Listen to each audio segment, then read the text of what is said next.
అందరికీ నమస్కారం. శ్రీ విద్యాప్రసాద డివోషనల్ ఛానల్కి తిరిగి స్వాగతం.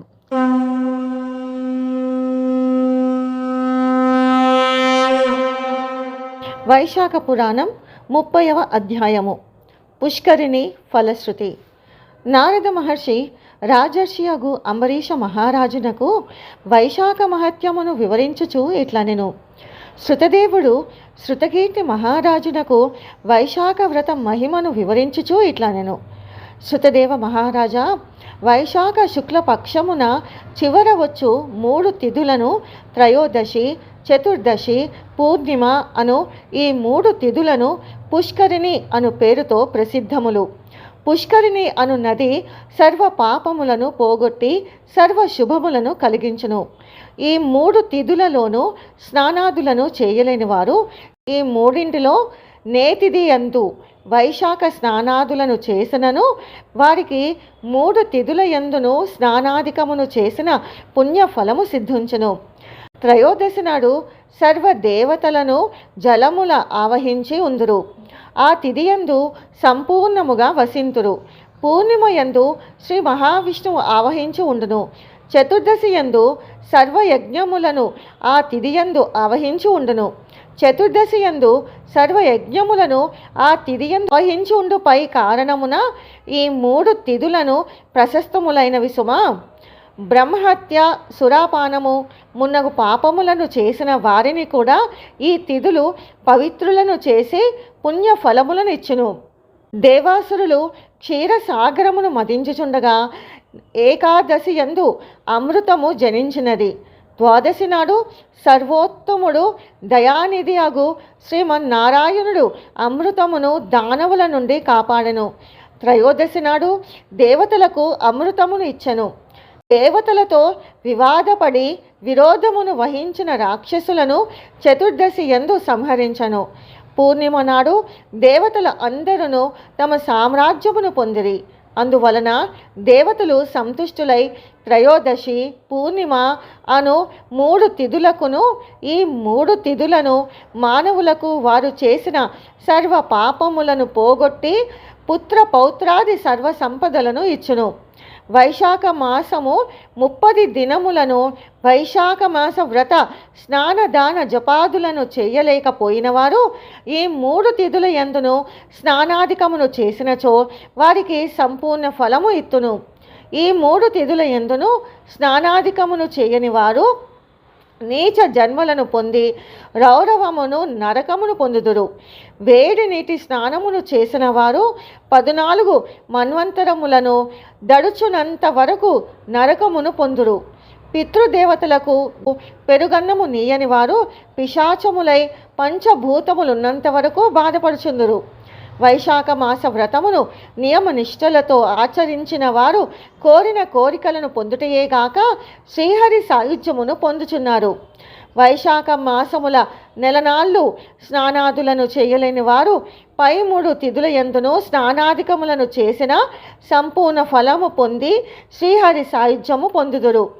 ఈ మాస వ్రతము ఆచరింపక దేవతలను, పితృదేవతలను, శ్రీహరిని, గురువును పూజింపని వారిని మేము శాపములు ఇత్తుము. అట్టివారు సంతానము, ఆయువు, శ్రేయస్సు లేని వారై బాధలను పొందుదురని దేవతలందరూ కట్టడి చేసిరి. కావున ఈ 3 తిథుల సముదాయము అంత్య పుష్కరిణి నామధేయమున సర్వ పాపములను హరించి పుత్ర పౌత్రాది సకల సంపదలను ముక్తిని ఇచ్చును. పూర్ణిమ నాడు సద్బ్రాహ్మణునకు పప్పును పాయసమును ఇచ్చి సకల సంపదలను ముక్తిని ఇచ్చును.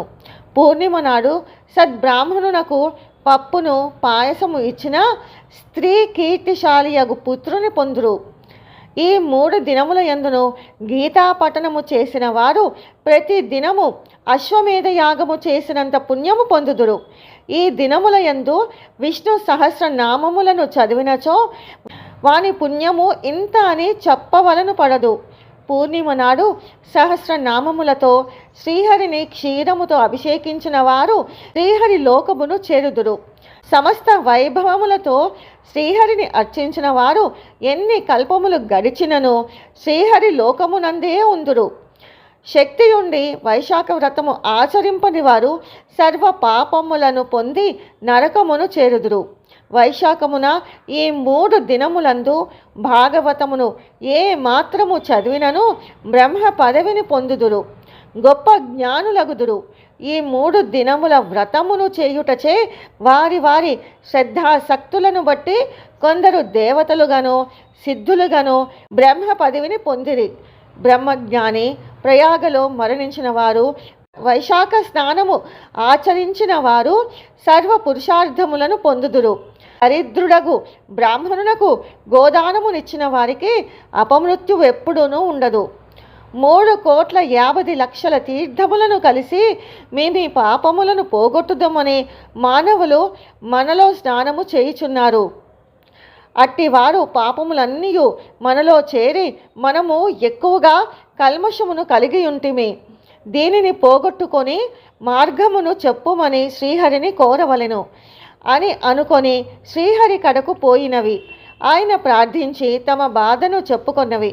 అప్పుడు శ్రీహరి వైశాఖమాస శుక్లపక్షమున అంత్యపుష్కరిణి కాలమున సూర్యోదయం కంటే ముందుగా మీరు నదులు చెరువులు మున్నగు వానిలో స్నానమాడిన వారికి ఈ కల్మషములు అంటును. అనగా సూర్యోదయం కంటే ముందుగా స్నానము చేసిన వారికి ఏ కల్మషము అంటదు, వారి పాపములు పోవును అని చెప్పును.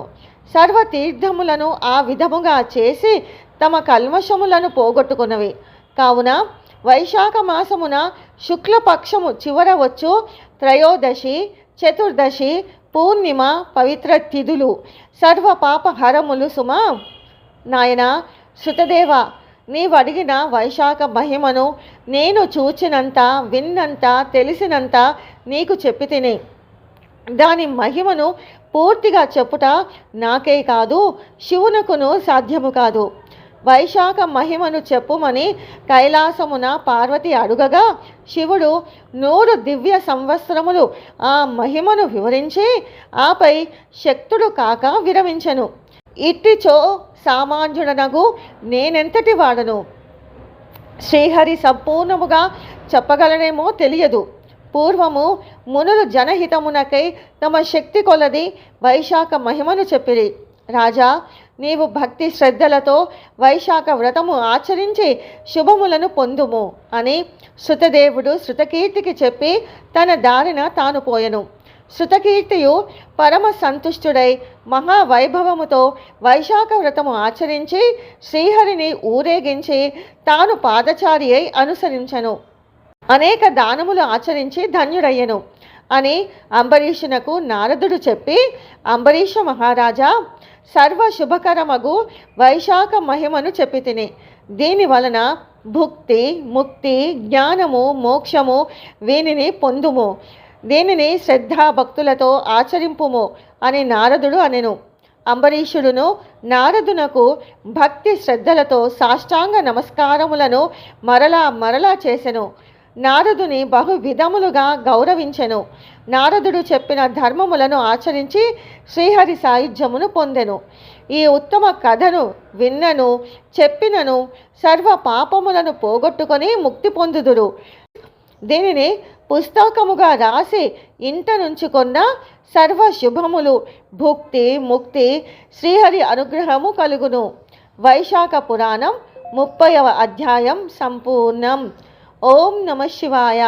ఓం నమో నారాయణాయ. స్వస్తి.